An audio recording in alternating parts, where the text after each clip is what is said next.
Forget Daenerys Targaryen. For a sec. What if I told you there was like a real-life warrior princess? Back in ancient Macedonia, a princess who like rode into battle and everything, strategized with the best military minds at the time. Buckle up, because today we're diving deep, deep into the life of Kina. She's this woman history kind of just forgot about. Yeah, and her story, it's wild, like a wild ride. Kina's life, it really makes you question everything you thought you knew about women in the ancient world. She was way more than just some princess. She was a force to be reckoned with in a world dominated by men. We're talking 4th century BC, going way back with this article from Clionaut Akademiji. They're dedicated to like digging up these hidden gems of history. And it sounds like even Kina's childhood was anything but normal. Oh, absolutely. Not your average childhood, not at all. Her Right. family tree, fascinating. A blend of Macedonian, like, power and Illyrian warrior culture. Like, we're talking the daughter of Philip II. Yes, not Philip II. The one who set the stage for Alexander the Great. Just imagine being little Kina running around with Alexander the Great as your half-brother. Whoa. Can you imagine that family reunion? Talk about an overachieving family. And it's the Illyrian side, right, that really adds a layer of intrigue here. Yeah, it does. While Macedonian women were mostly confined to the home, Illyrian women, different story. They were fierce warriors, known for it. They'd be out there fighting alongside the men. So this cultural background, it meant Kina received training in combat, strategy, and leadership. Unheard of for a woman, especially of her status in Macedonia. So we've got this incredible lineage, both in terms of military strategy and, let's be real, ambition. But the article mentions she even went on campaigns with the Macedonian army. This wasn't some princess playing dress-up. Nope, not at all. The sources, they don't give us all the details, but you have to stop and consider, what would she have seen on those campaigns? The strategic discussions, the brutality of war, the way power shifted. It really makes you think about the sheltered life we often associate with women of that time. Definitely makes you wonder what else we've gotten wrong just because it didn't fit the narrative of those in power. And this ambition you mentioned, it comes roaring back after Alexander the Great dies, right? That's when Kina takes center stage. It is. And this is where her story takes a fascinating turn. Alexander's death, 323 BC, it threw the kingdom into chaos. Everyone wanted power. And Kina, well, she was never one to back down from a challenge. She saw this as an opportunity to secure her daughter's future. Her daughter, Adia. Thinking generations ahead. Classic power move. Yeah. So what was her strategy in this post-Alexander world? Everything's up in the air. Kina, she had her eyes on the prize, and the prize is Philip III. Now, he wasn't Alexander the Great, not even close, but he was king, and in that moment, that was the ticket to power. And so Kina, she arranges this marriage between Philip and Adia, her daughter. Wow. Talk about a power move, arranging a marriage. To solidify your family's place, it's like a tale as old as time, you know? And yet, always so fascinating to see it play out, though I'm guessing not everyone was thrilled about Kina's little plan. Oh, you're right. She ruffled some feathers, that's for sure. This was a time and a place where many people believed women belonged in the home, not on the battlefield, and certainly not dictating royal marriages. Yeah. Kina, she challenged all of that directly. So she's making enemies, but she's also, as our article points out, making history. Yeah. Were her actions, like, completely out of bounds for the time, or was there some kind of precedent for a woman making these moves? It's important to remember that while Macedonian society, super patriarchal, but there were powerful women before Kina, Olympias, for example, Alexander the Great's mother. She was known for her political maneuvering, even rumored to be involved in some assassination plots, if you can believe it. Where? Yeah, so there was a precedent for women, holding power.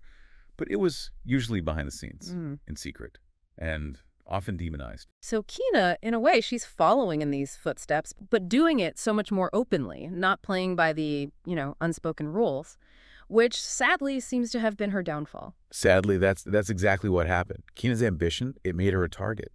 And in 323 BC, the same year she arranged this very important marriage, she was assassinated. Assassinated. That's how it ends. That's awful. But I guess the fact that someone felt so threatened by her that they resorted to murder, that says something about the power she had. Does the article mention who might have been behind it? It doesn't, unfortunately. The details of her death, still a mystery. Not surprising, though. History is written by the victors. And in this era, mostly men, they weren't exactly, rushing to record the stories of women who challenged the system. But the article does include this quote from a 2nd century text. Gives us a glimpse into Kina's spirit, describing her, Facing her enemies, it says, she bravely engaged with him, determined on a glorious death, rather than deprived of her authority to accept a private life unworthy of Philip's daughter. Wow, a glorious death, rather than a life deemed unworthy. Chills, literal chills. Talk about a woman who knew her worth and she was going to fight for it until her very last breath.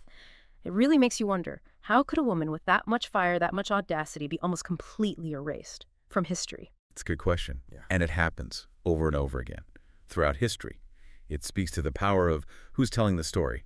Kina's story, even with the gaps, the missing pieces, it forces us to confront something, a truth we might want to ignore. History, the way we know it, it's often incomplete, biased, told from a single point of view. It overlooks so much, so many remarkable people, especially women. Makes you wonder how many other stories are out there, like Kina's, lost in the shadows, because they challenged the narrative.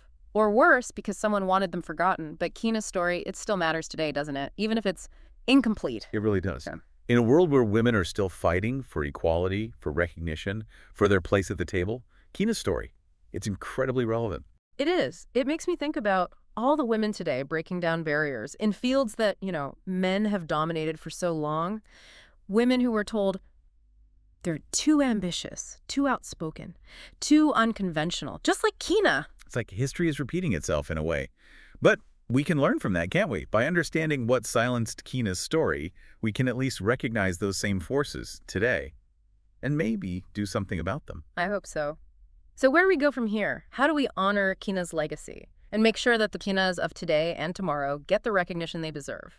That is the million-dollar question. Feels like we're talking about almost like breaking a curse or something. How do we stop this from happening again and again, these stories getting brushed aside like Kina's? Well, it starts with, what we're doing right now, having these conversations, shining a light on these forgotten figures, acknowledging that the history we were taught, it's incomplete, it's biased, needs a rewrite, really. Yeah, it's about looking for those missing voices, the narratives that challenge everything we thought we knew, and honestly, make history so much more interesting. And it's bigger than just reading different history books, although that's never a bad idea, of course. It's about supporting the women today who are facing the same, obstacles that Kina did all those centuries ago. Connecting the dots. Because, honestly, we like to think we've made progress, and we have, but there are still so many people who just don't get it, who underestimate women, question their ambition, try to keep them in a box. It's true. And it's frustrating. Think about any field where women are still underrepresented. Right. Leadership, STEM, even politics. And how often are women told you're too aggressive or you lack experience? When a man doing the exact same thing is a strong leader or a go-getter, it's ridiculous. Infuriating, but also, sadly, predictable, given what we know about Kina. So what can we do, as individuals, to actually make a difference, to really honor her legacy? I think it starts with challenging those outdated ideas wherever we see them. Advocate for equal opportunities, celebrate women's achievements, amplify their voices. We have the power to do that. And maybe, just maybe, it's about having a little bit of Kina in us, that unwavering belief in yourself, that refusal to be silenced, to fight for what you believe in, even when it feels impossible. Perfectly said. Kina's story reminds us that one person can make a difference, even if their story is lost for a while. And by finding these narratives, celebrating these women who challenge the system, we get closer to the truth, we understand the past, and maybe we can even change the future. It makes you wonder what Kina would think if she could see the world today. The progress, the setbacks, it's something to think about. Thanks for joining us on this incredible deep dive into the life of a truly remarkable woman. Until next time, keep exploring, keep questioning, keep digging up these lost stories, because they have the power to change everything.